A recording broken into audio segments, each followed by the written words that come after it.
بسم اللہ الرحمن الرحیم۔ السلام علیکم ناظرین، پروگرام سچ تو یہ ہے کہ ساتھ میں ہوں بابر گورسی۔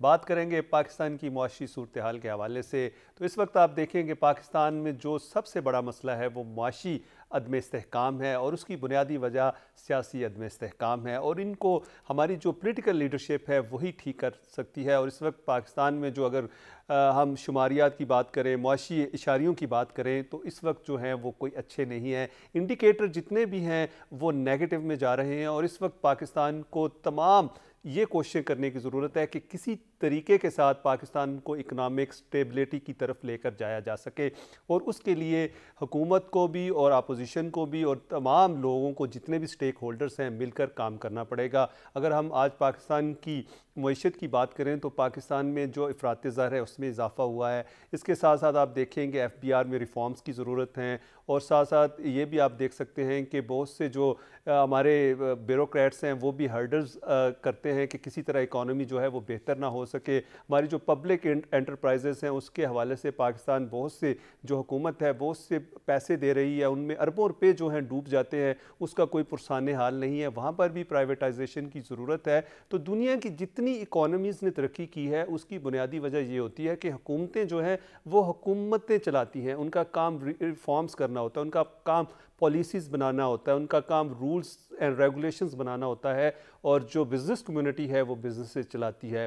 وہ جو پرائیویٹائزیشن کی جب ہم بات کرتے ہیں کہ دنیا کی جتنی بھی اس وقت ڈیموکریسیز ہیں وہ پریزیڈنشل فارم آف ڈیموکریسیز ہیں، یا آپ دیکھ لیں پارلیمنٹری فارم آف ڈیموکریسیز ہیں، وہاں پہ جو حکومتیں ہیں ان کا کام کبھی بھی انٹرپرائزز کو چلانا نہیں ہے۔ اس پر ہم بات کریں گے۔ ہمارے ساتھ ہمارے معزز مہمان موجود ہیں۔ سب سے پہلے میں آپ سے ان کا تعارف کرائے دیتا ہوں۔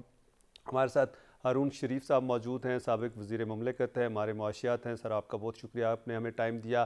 ہمارے ساتھ ڈاکٹر سلمان شاہ صاحب موجود ہیں، سابق مشیر ہیں خزانہ کے وزیر اعظم کے۔ آپ کا بھی سر بہت شکریہ، آپ نے ہمیں ٹائم دیا۔ ڈاکٹر اکرام الحق صاحب ہمارے ساتھ موجود ہیں، ہمارے معاشیات ہیں۔ ڈاکٹر صاحب آپ کا بھی بہت شکریہ کہ آپ نے ہمیں ٹائم دیا۔ سر ہارون بہت شکریہ، آپ نے ٹائم دیا۔ سب میں آپ سے یہ جاننا چاہتا ہوں، سب سے پہلے تو ڈیفالٹ کیا ہوتا ہے وہ بتا دیجئے گا، کیونکہ مختلف تجزیہ کار، ماہر معاشیات، اسی طرح اینکرز اور بہت سے لوگ لکھنے والے مختلف لکھتے ہیں۔ میں یہ چاہتا ہوں کہ ڈیفالٹ کیا ہے، اور کیا پاکستان ڈیفالٹ کر رہا ہے؟ اگر کر رہا ہے تو انڈیکیٹرز کیا ہیں؟ جی بہت شکریہ۔ دیکھیں، ڈیفالٹ سے پہلے سمجھنے کی بات یہ ہے کہ پاکستان یا جو ڈیولپنگ کنٹریز ہیں وہ کہاں کہاں سے ڈالرز کی ارینجمنٹ کرتے ہیں یا بورو کرتے ہیں۔ ایک ہم کرتے ہیں ملٹی لیٹرل ایجنسی سے، ورلڈ بینک ہے، IMF ہے، ایشین ڈیولپمنٹ بینک ہے، اور ان ایجنسیز کے ہم خود بھی شیئر ہولڈر ہیں کیونکہ یہ پوری دنیا کی ملٹی لیٹرل ہے۔ دوسرا، ہم بائی لیٹرل ممالک سے پیسہ لیتے ہیں جیسے سعودی عرب ہے، چین ہے۔ تیسرا، ہم بانڈ فلوٹ کر کے کمرشل مارکیٹ سے ایک پیپر فلوٹ کرتے ہیں، ڈیٹ انسٹرومنٹ، جو کہ ہماری سوورن گارنٹی پہ دنیا بھر کے انویسٹر، انسٹیٹیوشنل بھی اور انڈیویجول بھی اس کو خریدتے ہیں۔ تو یہ جو ٹرم ڈیفالٹ ہے وہ 90% جو اپلائی کرتی ہے وہ کمرشل بوروئنگ جو بانڈ مارکیٹ پہ کرتی ہے، کہ اگر کوئی ملک وقت کے اوپر اس کا سود نہ پے کر سکے یا اصل اماؤنٹ کو ٹائم پہ نہ پے کر سکے تو مارکیٹ اس کو ڈیفالٹ کے طور پہ لیتی ہے۔ تو یہ پہلے تو کلیئر ہو جائے۔ جی سر۔ جو ملٹی لیٹرلز ہیں وہ جو آپ کو پیسہ دیتے ہیں اس میں ڈیفالٹ ہوتا بھی نہیں ہے، کیونکہ ملٹی لیٹرلز اس کو ری شیڈیول کر دیتے ہیں، رول اوور کر دیتے ہیں۔ جب ہم بائی لیٹرل سے لیتے ہیں تو وہ بھی آپ جیسے دیکھ رہے ہیں ہمارے ڈیٹ کو دوبارہ سے رول اوور کیا جا رہا ہے۔ تو ایک جو اسٹرکٹ ٹرم میں یہ کمرشل مارکیٹ ہے، جیسے سری لنکا کمرشل مارکیٹ کا لون ٹائم پہ نہیں پے کر پایا تھا تو اس کو انہوں نے ایز این اکانومی ڈیفالٹ کیا۔ جی پاکستان کا میرے حساب سے کوئی، کیونکہ ہمارا زیادہ تر ڈیٹ جو ہے 60-70% وہ یا تو ملٹی لیٹرلز کا ہے یا بائی لیٹرلز کا ہے، تو ایز سچ مجھے کوئی ایسی صورتحال نہیں نظر آتی کہ پاکستان اس کی ری پیمنٹ میں ڈیفالٹ کر جائے گا۔ جہاں تک کمرشل ڈیٹ ہے، ابھی ہم نے $1 ارب پے کیا ہے، ایک اور پیمنٹ شاید اپریل میں یا مئی میں آ رہی ہے، پاکستان اس کو بھی ارینج کر لے گا۔ لیکن مسئلہ یہ نہیں ہے، مسئلہ یہ ہے کہ آج سے سن 2000 میں ہماری جو امپورٹ تھی وہ اگر $125 تھی تو ہم $100 ہماری ایکسپورٹ اور ریمیٹنسز مل کے اکٹھا کرتے تھے. ابھی جو وہ صورتحال ہے وہ ہماری اگر وہی ہماری ایکسپورٹ اور ریمیٹنسز 100 پہ رکی ہوئی ہیں جبکہ امپورٹ اب 250 ہو گئی ہے. تو جب یہ ہمارا تناسب جو کرنٹ اکاؤنٹ کا اتنا بگڑ گیا ہے تو مارکیٹ جو ہے ان کا کنسرن رائز ہونا حق بجانب ہے کہ جی اس ملک کے پاس ڈالر کم ہوتے جا رہے ہیں جبکہ ان کی ضروریات اور اسینشل امپورٹ بہت بڑھ گئی ہیں. تو یہ میں تفصیل سے اس لیے سنا رہا تھا کہ یہ ڈیفالٹ اور سینسیشنل اور بات چیت چل رہی ہے. اصل چیز جو ہے وہ یہ ہے کہ ہمارے پاس ڈالرز کا انفلو خطرناک حد تک کم ہے جبکہ ہمارا آؤٹ فلو کی ڈیمانڈ پریشر اس سے ڈبل سے بھی زیادہ ہے. جی بالکل. ڈاکٹر سلمان صاحب کی جانب جاتے ہیں. ڈاکٹر صاحب ہم نے ہارون صاحب سے پوچھا تھا کہ ڈیفالٹ کیا ہوتا ہے اور انہوں نے بہت اچھے طریقے سے اس کو بتا دیا اور ساتھ انہوں نے یہ بھی کہا ہے کہ ہم ڈیفالٹ کرنے نہیں جا رہے ہیں. ابھی اس وقت آپ بتائیے گا کہ جو اکنامک پالیسیز ہیں وہ کیا ہونی چاہیے کیونکہ تمام لوگ اس پہ تنقید کر رہے ہیں. ایون کہ ڈاکٹر مفتاح اسماعیل جو سابق وزیر خزانہ تھے نون لیگ کے ہی تھے وہ کہتے ہیں کہ جی ڈار صاحب کی جو پالیسیز ہیں وہ ٹھیک نہیں ہیں. تو ڈار صاحب کس طرح معیشت چلاتے تھے اور چلا رہے ہیں اور مفتاح اسماعیل کس طرح چلاتے تھے اور ابھی جو تنقید کر رہے ہیں وہ ٹھیک کر رہے ہیں. آپ خود بھی ایڈوائزر رہے ہیں تو اس لیے ہم آپ سے یہ جاننا چاہتے ہیں کہ اب آپ دونوں کا ڈفرنس بھی بتا دیجئے گا اور پاکستان کی معیشت میں کیا ہونا چاہیے کہ بہتری کی طرف گامزن ہو جائے. دیکھیں ایک بات تو میں ذرا ہارون صاحب نے جو بات کی اس کو تھوڑا سا آگے بڑھاؤں گا. جی اس وقت جو خطرے کی گھنٹی بجی ہوئی ہے نا وہ ہماری انٹرنیشنل ریٹنگ کے اوپر ہے کہ وہ ریٹنگ بہت خراب ہوئی ہے اور آپ کے جتنے بانڈز ہیں اور جو کیپٹل مارکیٹ ڈیٹ کی بات کی ہے ہارون صاحب نے وہ بڑے ڈسکاؤنٹ پہ چل رہے ہیں. اس کا مطلب یہ ہے کہ جو مارکیٹ ہے وہ ابھی تک اس کو کوئی اس طرح کا مثبت سگنل نہیں آیا کہ پاکستان اپنے حالات بہتر کر لے گا. اور اس کی وجہ جو ہے میرے خیال میں وہ یہ ہے کہ جو آئی ایم ایف نے بھی اس کا کیا ہے اور وہ سری لنکا کے کیس میں بھی اپلائی ہوا ہے کہ جو پولیٹیکل ٹینشن تھی سری لنکا میں مثلاً اس میں حکومت اور اپوزیشن اتنے آپس میں گتھم گتھا تھے کہ کسی نے بندوبست ہی نہیں کیا ان کے ڈیفالٹ سے بچنے کو اور ایک دن آیا کہ بغیر کسی ایکشن کے وہ $78 ملین کی پیمنٹ نہیں کر سکے اور اس سے ڈیفالٹ ٹریگر ہو گیا. تو پاکستان کی بھی ایک یہ صورتحال ہے کہ جو ایکشن ہونا چاہیے اور مارکیٹس میں وہ نظر آنا چاہیے وہ ایکشن ہو نہیں رہا. مثلاً بائی لیٹرلز کی بات ہوئی ہے تو دار صاحب نے ایک تو کہا ہے کہ ہم پیرس کلب سے بات نہیں کریں گے تو اس کا مطلب ہے کہ 10-15 ارب ڈالر جو پیرس کلب کا ہے پرٹیکولرلی جاپان کا ہے اس کے اوپر ہم کوئی بات چیت نہیں کر رہے وہ ہم انٹینڈ کرتے ہیں کہ وہ سروس ہوتا رہے گا. دوسری طرف ہمارا چین کے ساتھ بہت بڑے لونز ہیں لیکن چین کے ساتھ ابھی تک کوئی ہماری ایگریمنٹ سامنے نہیں آئی. پھر چین کے بینکس جو ہیں ان کے ساتھ ہماری بے شمار بورونگ ہے جس کو ہمیں ریشیڈول کرنا پڑے گا. اس کی بھی ہمارے سامنے ابھی کوئی ایگریمنٹ نہیں آئی اور نہ ہی نظر آ رہا ہے کہ کوئی نیگوشیشنز ہو رہی ہیں یا نہیں ہو رہی. تو بیہائنڈ دا سین بات چیت ڈیفینیٹلی ہو رہی ہوگی, مجھے پوری امید ہے کہ ہو رہی ہوگی, لیکن مارکیٹ میں سگنل کوئی صحیح نہیں آ رہے.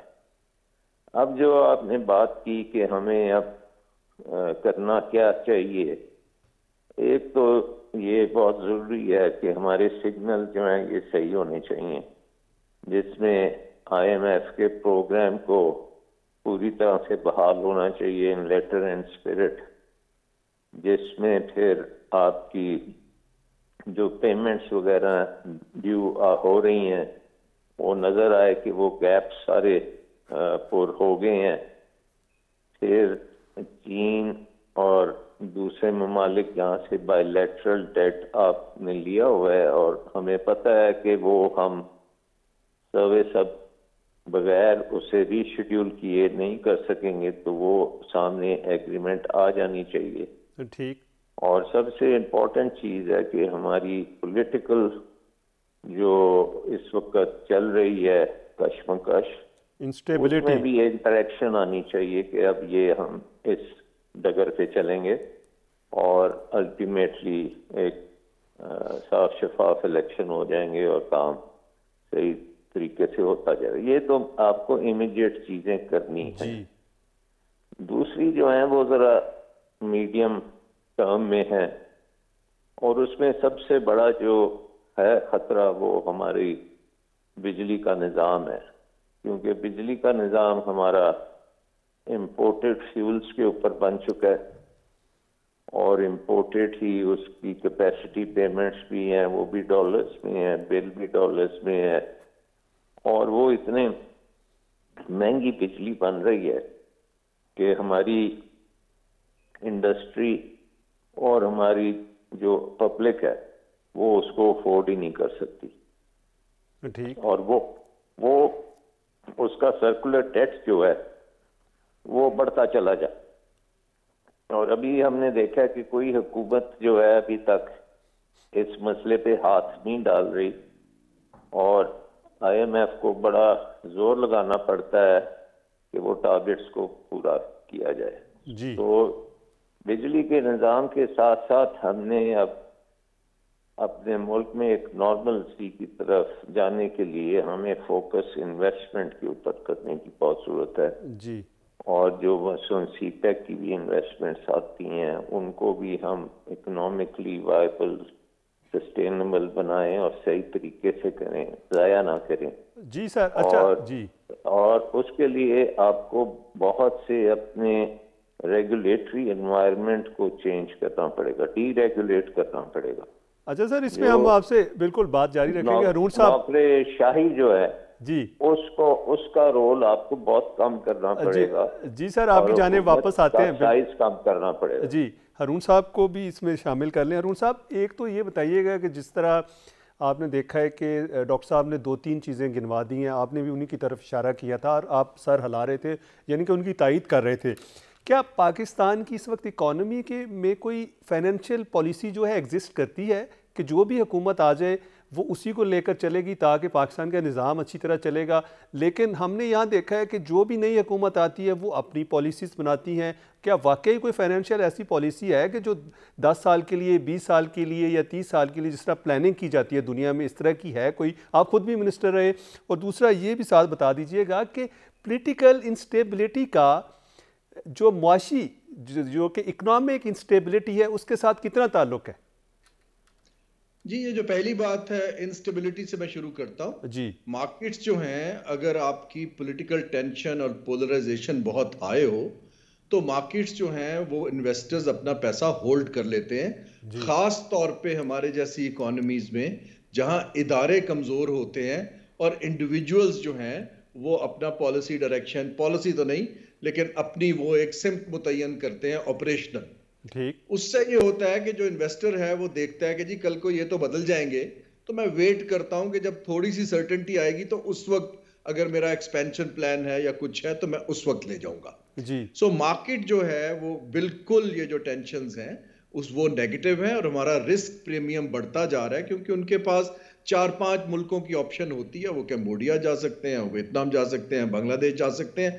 تو پاکستان جو ہے جب تک ہم ان سے مقابلے کی اسٹیبلٹی نہیں لائیں. دوسری چیز ہے کاسٹ آف ڈوئنگ بزنس.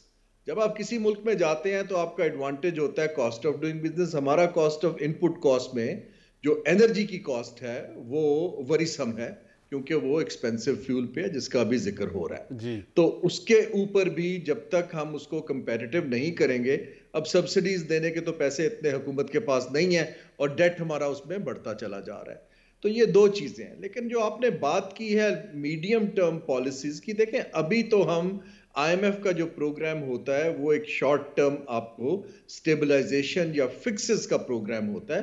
ابھی تو ہم اس میں ہی اسٹرگل کر رہے ہیں کہ حالانکہ ہم نے 22 پروگرام کیے ہیں اور سب کو پتہ ہے آئی ایم ایف کیسے کرتے ہیں، لیکن ہم اس کی سیاسی کاسٹ پے کرنے پہ تیار نہیں ہے ریفارم کی، اس لیے ان کے ریویوز وغیرہ ڈیلے ہوتے جاتے ہیں، اس سے بھی سگنل غلط جاتا ہے. اب آتا ہے بات، دیکھیں جو ہمیں چاہیے کیا، جو پالیسی میرے حساب سے جو ہماری رولنگ ایلیٹ ہے اس نے پچھلے 10-15 سال سے کوئی سنجیدہ اکنامک پالیسی نہیں دی ہے.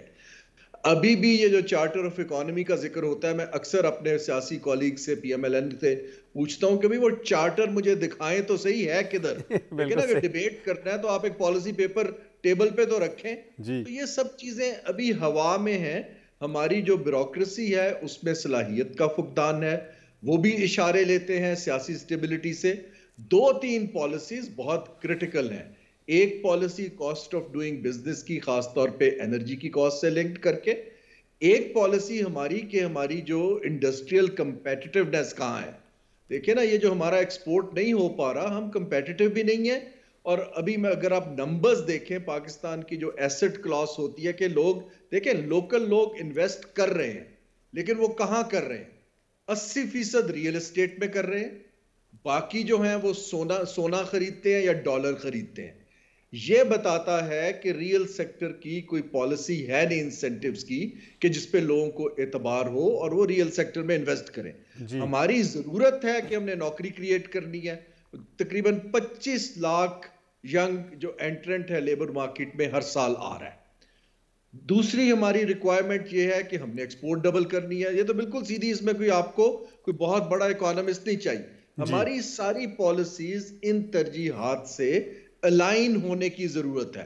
اب پالیسی میکنگ کی کیونکہ صلاحیت بیوروکریسی میں نہیں ہے، میری رائے یہ ہے، میں نے جو 15-16 ممالک میں کام کیا ہے، کہ آپ امیڈیٹلی اس کو منسٹری سے ڈی ریگولیٹ کر کے جو پروفیشنل ادارے ہیں جیسے ان کو اصل شیپ میں لائیں. پرائیویٹائزیشن کمیشن ہے، پلاننگ کمیشن ہے، بورڈ آف انویسٹمنٹ ہے، ان کے بورڈ بنائیں، سی اوز بنائیں. جب تک یہ منسٹریاں رہیں گے، وہاں پر جرنلسٹ بیٹھے رہیں گے، میرے حساب سے پالیسی میکنگ کی سپیس شرنک ہو جائے گی. اور ہمیں ورلڈ کی بیسٹ یونیورسٹیز اور مائنڈ کے ساتھ اٹیچ کرنے کے لیے سپیس کریٹ کرنے کی ضرورت ہے. وہ اولڈ سکول پالیسیز جو ہیں وہ پاکستان میں اب مزید چلتی دکھائی نہیں دے رہی ہیں. تو 2-3 ہمیں کلیئر سمت اگر مارکیٹ کو دینی ہے تو ورلڈ کلاس پالیسی کمپیٹیٹیونیس کی بنانی پڑے گی. جی ناظرین، آپ ہمارا پروگرام دیکھ رہے ہیں لیکن یہاں پر بریک کا وقت ہوا ہے، لیتے ہیں بریک، ہمارے ساتھ رہیے گا. ناظرین، آپ کو پروگرام میں دوبارہ خوش آمدید کہتے ہیں. ڈاکٹر صاحب، آپ نے ہارون صاحب کی گفتگو سنی، وہ کہتے ہیں کہ جی میرا بہت تجربہ ہے، یقیناً انٹرنیشنل آرگنائزیشنز کے ساتھ انہوں نے کام کیا ہے. انہوں نے 2-3 باتیں کی ہیں. آپ تو بڑے قریب رہے مختلف حکومتوں کے. وہ کہتے ہیں کہ بیوروکریٹس میں وہ صلاحیت نہیں ہے کہ جو ہونی چاہیے، اور انہوں نے ایک اچھی ایگزامپلز دی ہیں. جتنے بھی ادارے ہیں جو پرائیویٹ ہوئے ہیں، ان کے سی اوز ہیں، وہ ہمیشہ اچھے چل رہے ہیں. اور یہاں پہ بیوروکریٹس ہیں یا دوسرے لوگ ہیں انفلوئنس کرتے ہیں، منسٹرز بھی، وہ جو ہیں وہ آج بھی ادارے جو ہیں وہ سٹیبل نہیں ہو سکے. ایک تو اس پہ کامنٹس کیجئے گا، اور دوسرا یہ بتائیے گا کہ آپ جو جس طرح انہوں نے کہا کہ ایکسپورٹس بڑھانی ہے اور یہ آسان طریقہ ہے، اس میں کیسے ہم بڑھا سکتے ہیں. وہ کہتے ہیں کہ جی کمپیریزن کیا جاتا ہے، کاسٹ کا کمپیریزن کیا جاتا ہے، لیبر کا کیا جاتا ہے، ہیومن جتنے بھی وہ ہیں وہاں پہ کام کرنے والے لوگ ہیں ان کا کیا جاتا ہے. ان کو ہم استعداد کار ان کی کیسے بڑھا سکتے ہیں. اور ساتھ یہ بھی آخر میں جو بالکل آخر کمنٹ یہ ہے کہ کیا پاکستان کے جو ادارے ہیں ان میں اتنی کیپیبلٹیز ہے کہ ہم جو انٹرنیشنل جو مارکیٹ ہے اس کا مقابلہ کر سکیں؟ یہ بڑے امپورٹنٹ پوائنٹس ہیں اور ان کو آپ نے نشاندہی کر دی ہے. سب سے پہلی بات تو یہ ہے کہ ہمارے جو رولز ہیں وہ پاکستان میں انٹرپرینیورشپ کو جکڑ دیتے ہیں. مطلب کہ رولز کا بہتان ہے اور اس کے اوپر بیوروکریسی جو ہے وہ پیرا دیتی ہے اور کسی کو کام نہیں کرنے دیتی. تو ایک تو ڈی ریگولیشن کا مطلب یہ ہے کہ آپ جو رولز ہیں ان کو آسان بنائیں اور غلط رولز کو فارغ کریں، اور تاکہ جو انٹرپرینیور ہے کوئی بزنس کرنا چاہتا ہے اس کو لمبا چوڑا این او سی کا نظام نہیں چاہیے.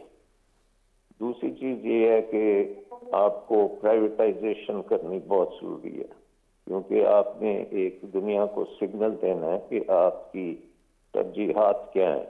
تو پرائیویٹائزیشن میں 2 فائدے ہیں. ایک فائدہ یہ ہوگا کہ اگر ہم بیرون ملک پرائیویٹائز کر دیتے ہیں تو ڈالرز ہمیں کچھ ملیں گے، اس سے ہم اپنے قرضوں کو بہتر سروس کر پائیں گے. اور دوسری چیز یہ ہے کہ فورن انویسٹمنٹ کے طور پہ کچھ پیسہ آئے گا، کچھ اس کی وجہ سے ڈائریکٹ فورن انویسٹمنٹ بھی ہو سکتا ہے آنی شروع ہو، کیونکہ پاکستان ایک بہت بڑا ملک ہے جس میں بہت پوٹینشیل ہے, لیکن ہم نے سگنل آج تک صحیح نہیں دیے. سو پرائیویٹائزیشن کا سگنل جو ہے یہ بہت ضروری ہے. اور میں دیکھ رہا ہوں کہ اتنے برے حالات ہوئے ہیں, لیکن اس وقت بھی جب بھی کوئی بات پرائیویٹائزیشن کی کرتا ہے تو ایک دم اس کے اوپر حملہ ہوتا ہے, وہ پھر پیچھے ہٹ جاتا ہے.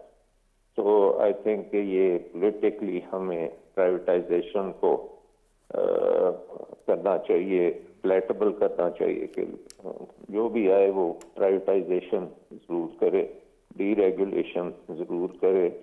اور یہ جو کمپیٹیٹیونیس کے ایشوز ہیں, اس میں ایک چیز ہے کہ یہ کمپیٹیٹیونیس ایک تو رولز کی کمی کرنے سے آ سکتی ہے, دوسرا ٹیکنالوجی کی انڈکشن کرنے کی ضرورت ہے. ٹیکنالوجی پھر انویسٹمنٹ سے آتی ہے, تو وہ انویسٹمنٹ کلائمیٹ آپ کا بڑا صحیح ہونا چاہیے جس کے تحت یہ ٹیکنالوجی آئے تاکہ آپ کی پروڈکٹیوٹی اوپر جائے اور آپ اپنے جو ٹریڈیشنل ہیں وہ بھی انکریز کریں, ایکسپورٹس اور نئی ایریاز میں, آئی ٹی وغیرہ میں, اور آرٹیفیشل انٹیلیجنس ہو گئی, الیکٹرانکس ہے, میکینیکل انجینئرنگ کی چیزیں ہیں, ایگریکلچر میں بہت آپ ایکسپورٹ کر سکتے ہیں. اب لیکن ایگریکلچر میں بھی ہم نے اتنی بڑی ریسورس ہے ہمارے پاس, پانی ہے, زمین ہے, لوگ ہیں, لیکن ہم نے وہ بالکل جکڑ کے رکھا ہوا ہے ایگریکلچر کو کہ مارکیٹ بیسڈ ایگریکلچر ہے ہی نہیں. ہم وہ پروڈیوس ہی نہیں کرتے چیزیں جو دنیا کو چاہیے ہوتی ہیں, کیونکہ ہم فوڈ سیکیورٹی میں پھنسے ہوئے ہیں. اور فوڈ سیکیورٹی بھی وہ والی فوڈ سیکیورٹی جو بیوروکریٹ نے ڈیفائن کی ہوئی ہے, اور بیوروکریٹ ہی اسے مینیج کرتا ہے, اور وہ اسٹوریج بھی وہی کرتا ہے, اور ساری ویلیو چین صرف بیوروکریسی کے ارد گرد ہی گھومتی ہے. تو یہ ساری چیزیں ہمیں ریفارم کرنی پڑیں گی, پھر آپ کی اکانومی ایک نارمل اکانومی کی طرح چلنا شروع ہوگی. جی ہارون صاحب, یہ بتائیے گا کہ ریفارمز کی جب ہم بات کرتے ہیں, آپ خود منسٹر رہے, ایف بی آر میں کس طرح کی ریفارمز ہونی چاہیے؟ جس طرح ڈاکٹر صاحب نے کہا ہے کہ رولز اتنے سخت بنا دیے جاتے ہیں کہ بیوروکریٹس پھر کام نہیں کرنے دیتے. جو کوئی کام کرنے کی کوشش کرتے ہیں اس کو کہتے ہیں یہ رولز دیکھ لیں, کل کو نیب آپ کو پکڑ لے گی. اس پہ بھی یہ بتائیے گا. دوسری جو پبلک پرائیویٹ جو ہم بات کرتے ہیں کہ جی انٹرپرائزز کی ہم بات کرتے ہیں, اس وقت آپ دیکھیں کہ حکومت کی جتنی انٹرپرائزز ہیں, ایک دو کے علاوہ وہ تمام کی تمام لاسز میں, او جی ڈی سی ایل کو آپ نکال دیں ایک, اور اس کے علاوہ کچھ ایک مطلب نادرا کو نکال دیں یا ایک اور کو دو کو نکال دیں, باقی تمام کی تمام لاسز میں ہیں اور آپ بلینز آف روپیز دے رہے ہیں.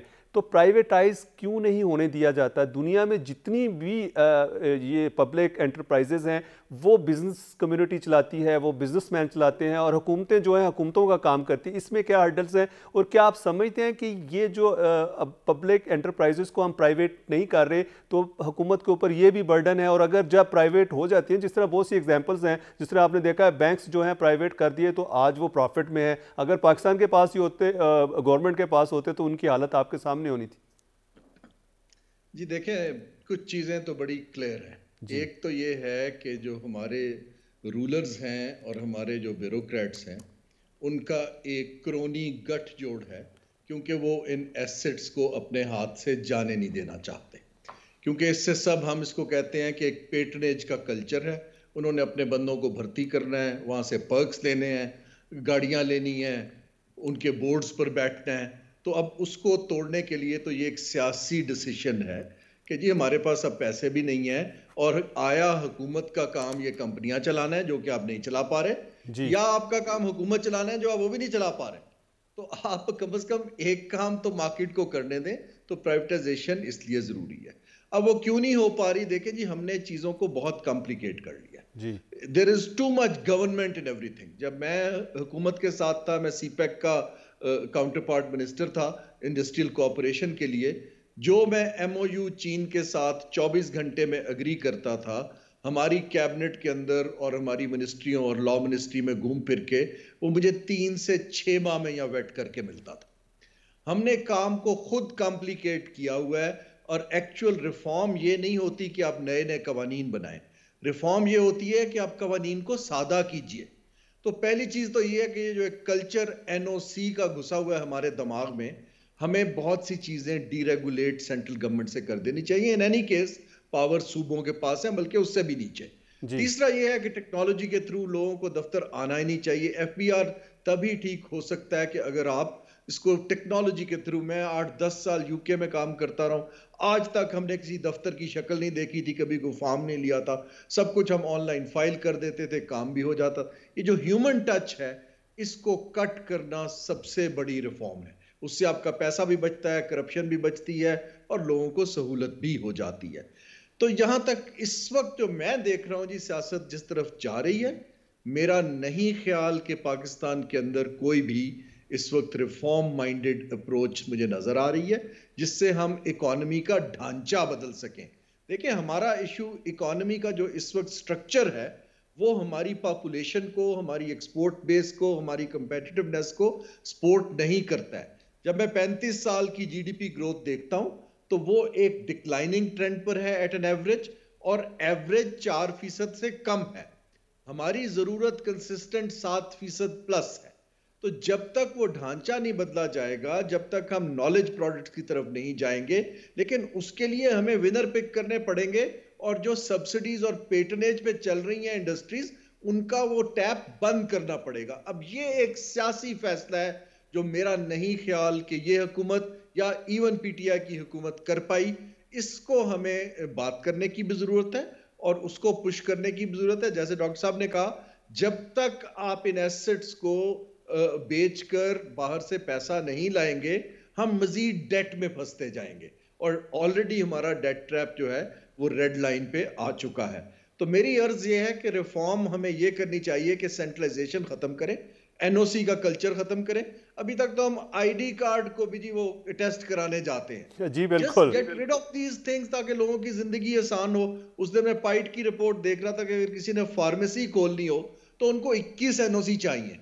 تو یہ تو ہم نے انسینٹیو ختم کر دی. اگر کسی نے زمین خریدنی ہو تو کوئی این او سی نہیں چاہیے. وہاں پر ایک بروکر پیسے کماتا ہے، کوئی جاب نہیں کریٹ کرتا، کوئی ایکسپورٹ نہیں کرتا، آئیڈل پیسہ پھنس جاتا ہے. اس کی طرف انسینٹیوز ہیں. جہاں انسینٹیوز ہونے چاہیے، آئی تھنک ہمیں بالکل کلیئرلی ریفارم یہ کرنا ہے کہ ہم اپنے طریقے کو سمپلیفائی کریں، ہم اس کو آٹومیٹ کریں. لیکن یہ سیاسی فیصلے ہیں، اور مجھے ڈر یہ ہے کہ جب تک مضبوط ادارے نہیں ہم کریں گے، سیاستدان غالباً یہ فیصلے شارٹ ٹرم میں نہیں کر پائیں گے.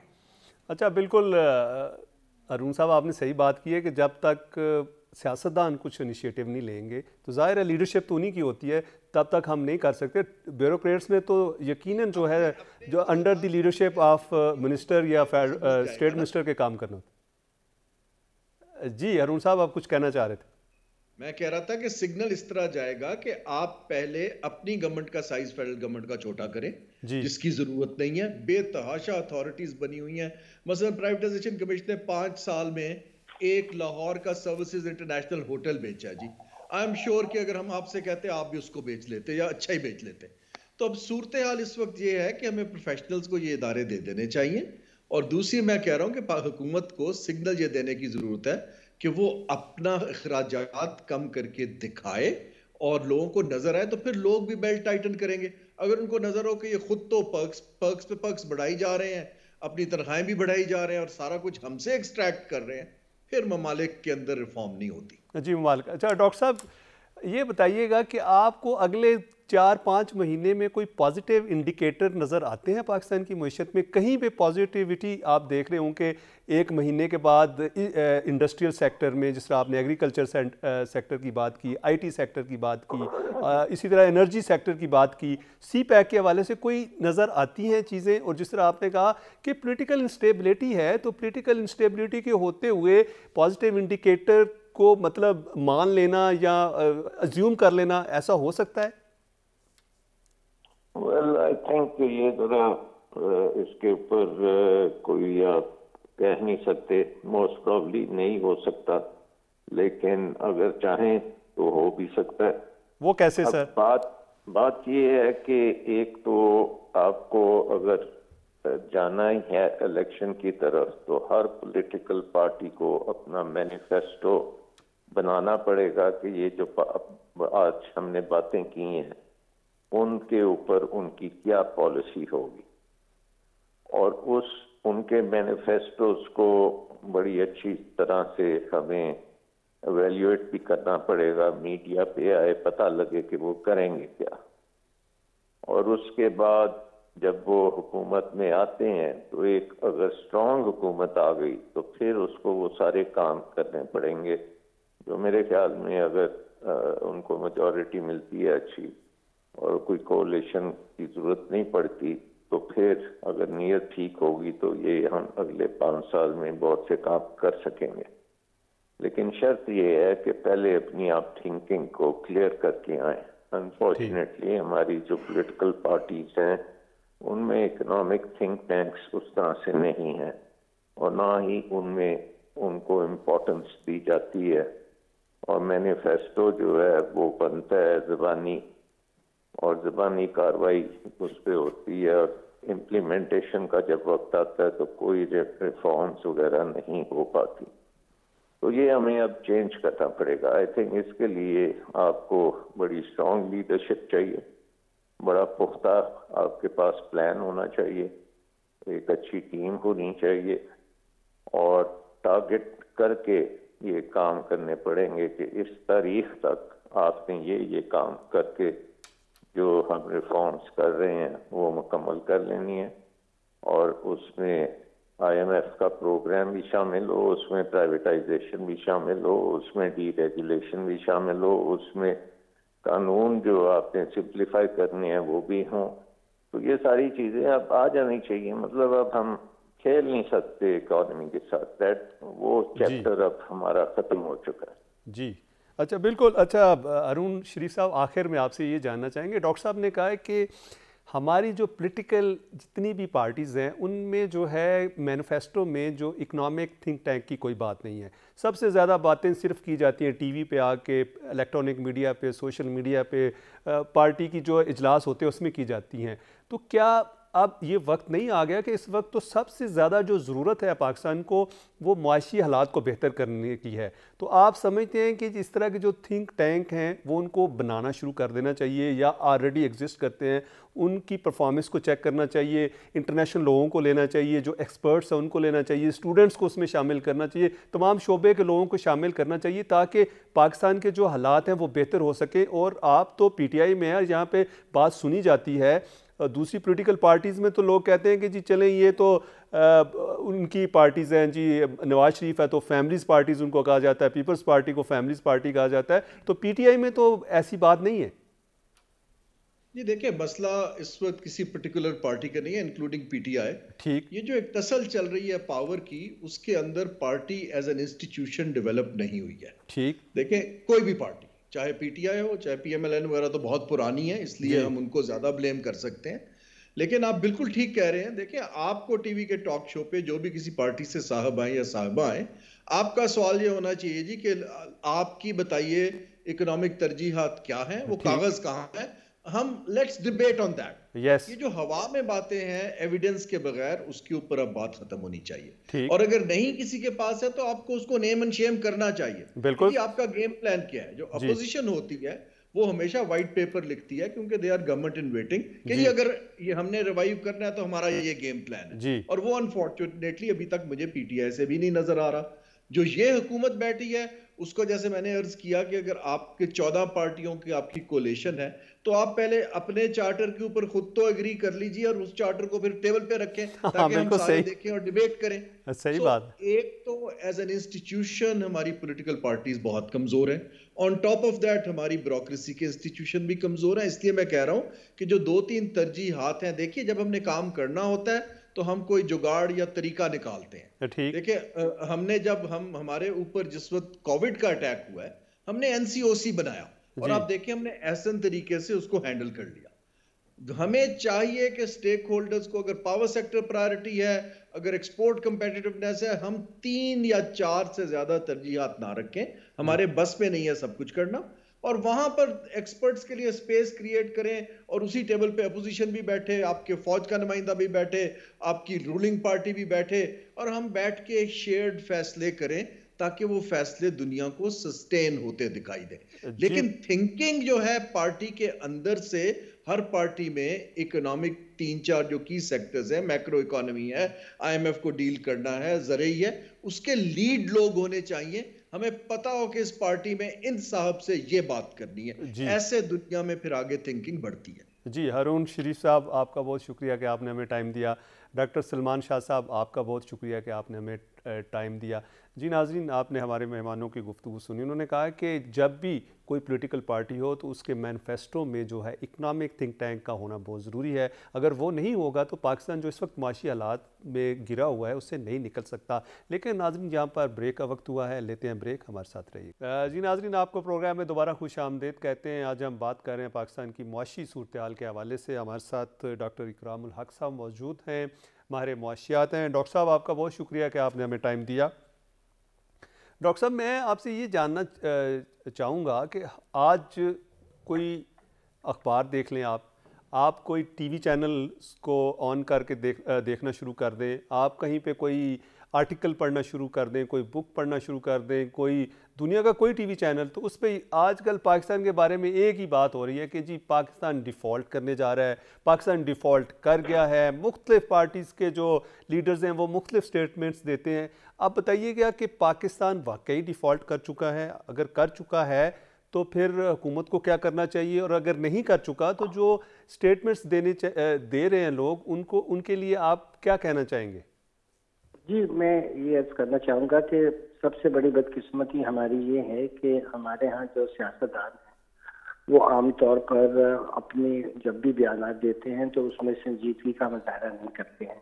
کوئی بھی دنیا کا ملک دیکھ لیں, اس کے جو سیاستدان ہوتے ہیں وہ اس طرح کی باتیں جو ہیں وہ نہیں کرتے جیسے ہمارے لوگ کرتے ہیں.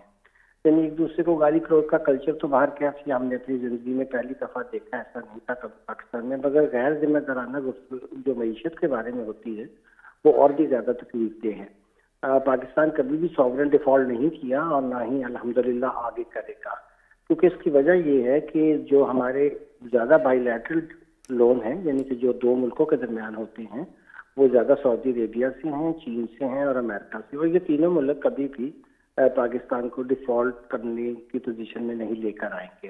اور جو 27 بلین کے میں آپ سے عرض کروں جو اس وقت پاکستان کے بائی لیٹرل لونز ہیں یعنی دوسرے ممالک کے ساتھ ہیں, اس میں سے 23 بلین تو چائنا کے پاس ہیں.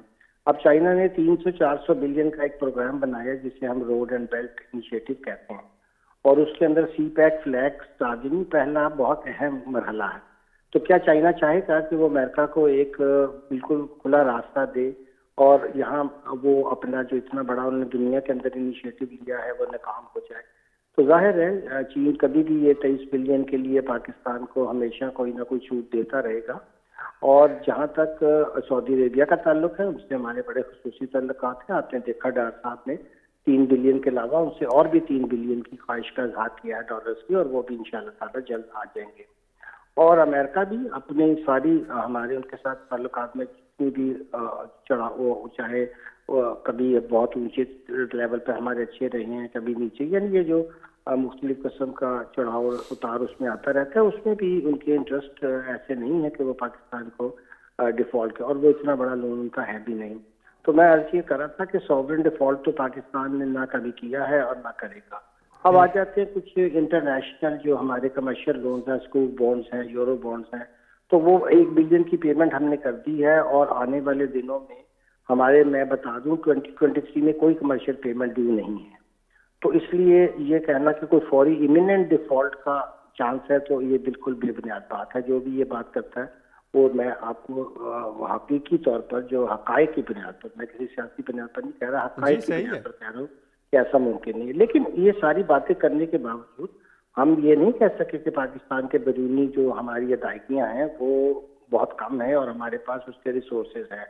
اب آنے والے دنوں میں ایوریج اگر ہم اپنا جو, یعنی کہ میں عام لوگوں کی زبان میں بتاؤں, جو ہم چیزیں برآمد کرتے ہیں اور جو چیزیں درآمد کرتے ہیں, جو اس کا فرق ہے, اس کی وجہ سے پاکستان میں جو ہوتا ہے وہ جاری جو ہے خسارہ ہوتا ہے, یعنی کرنٹ اکاؤنٹ ڈیفیسٹ ہوتا ہے.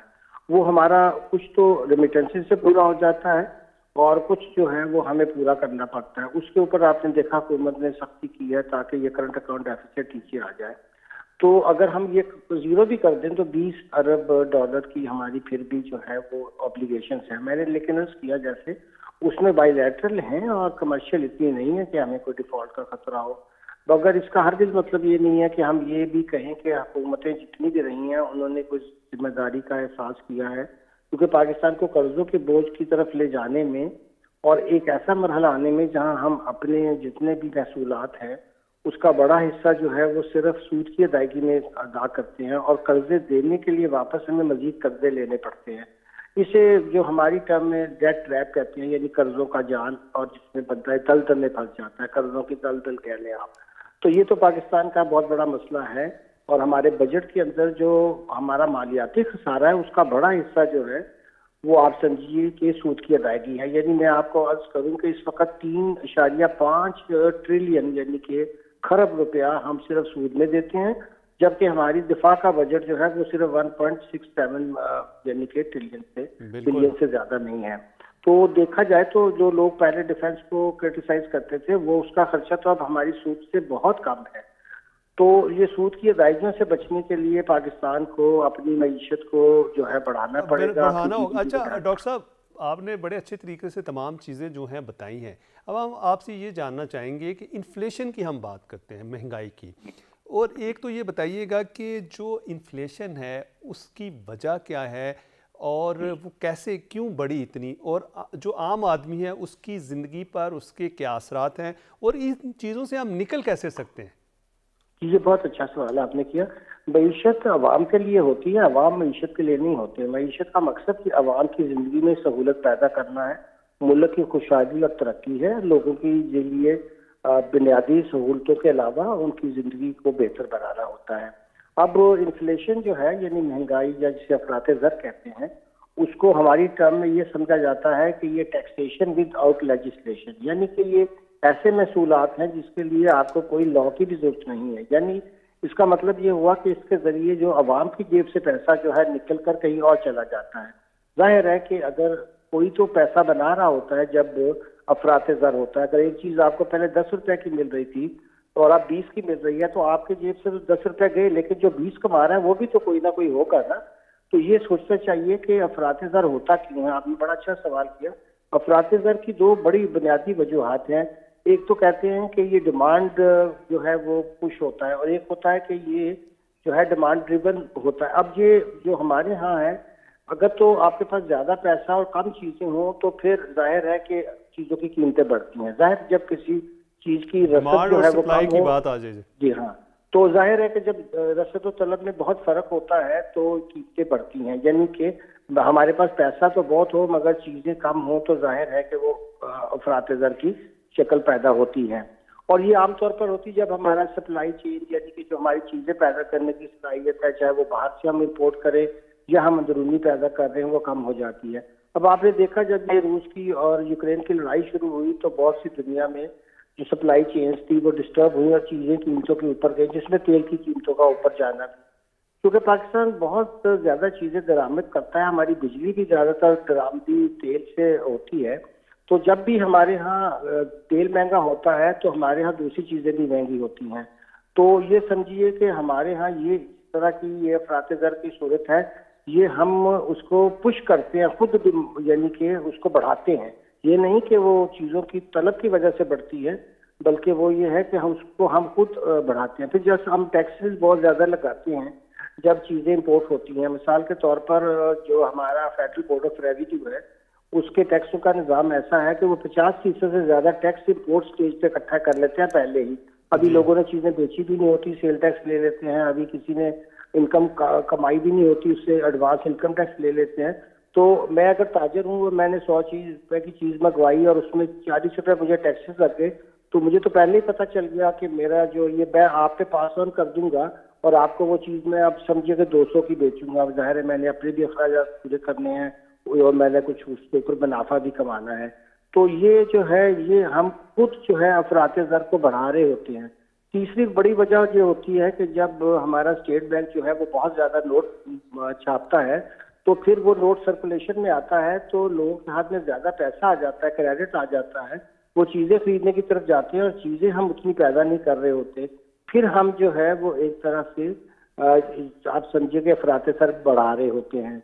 تو ان تینوں چیزوں کو کنٹرول کرنے کے لیے ہمیں مانیٹری پالیسی کو ٹھیک کرنا ہوتا ہے، ہمیں اپنی ٹریڈ پالیسی کو ٹھیک کرنا ہوتا ہے اور اپنی فسکل پالیسی کو.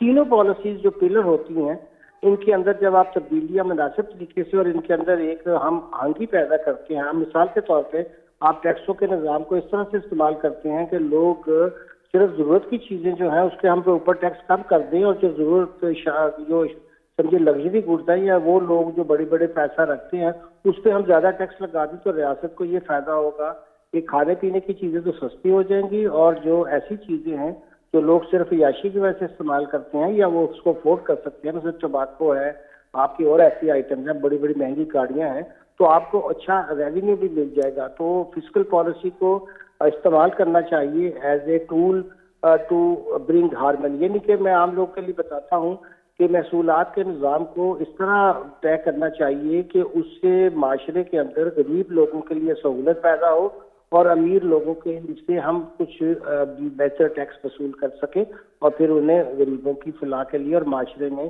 جو کھانے پینے کی چیزیں ہیں ان کو سستا کرنے میں استعمال کریں۔ اسی طرح جو ہمارا اسٹیٹ بینک ہے اس کا کام ہے کہ وہ افراط زر کو کنٹرول کرے، مگر وہ کر نہیں پاتا، اس کے باوجود کہ انہوں نے اپنا جو جسے ہم ڈسکاؤنٹ ریٹ کہتے ہیں وہ اب 16% کر دیا ہے، کیونکہ یہ عام طور پہ لوگ چیزیں اکٹھی کر لیتے ہیں، اس میں لا انفورسمنٹ کا بھی مسئلہ ہوتا ہے، لوگ ہولڈنگ شروع کر دیتے ہیں، منافع خوری شروع کر دیتے ہیں۔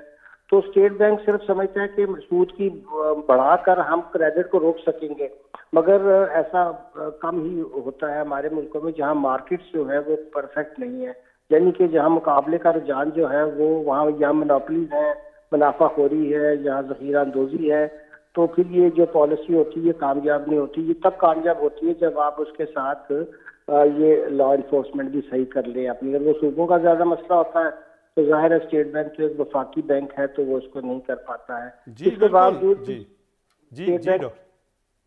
جی فرمائیے ڈاکٹر صاحب۔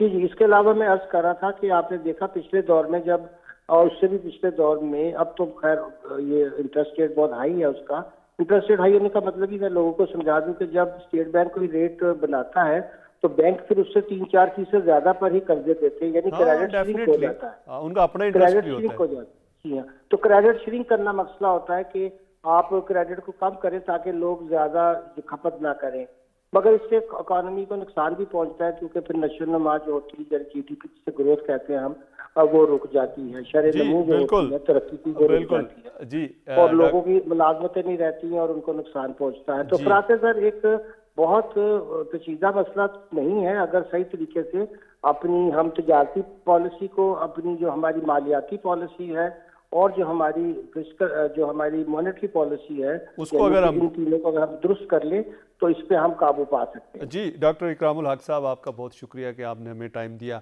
جی ناظرین، آپ نے ہمارے مہمانوں کی گفتگو سنی اور تمام مہمانوں کا یہی کہنا تھا کہ اس وقت پاکستان میں ریفارمز کی ضرورت ہے اور اکنامک ریفارمز ہونی چاہیے۔ اگر اکنامک ریفارمز صحیح طرح ہوتی ہیں تو پھر ہی پاکستان ترقی کر سکتا ہے، اور اس کے ساتھ ساتھ انہوں نے یہ بھی کہا کہ پولیٹیکل جو سٹیبلٹی ہے اس کی بھی ضرورت ہے اور سیاستدانوں کو مل کر سوچنا ہوگا۔ آج تک کے لیے اتنا ہی، اپنے میزبان کو اجازت دیجیے گا۔ اللہ حافظ۔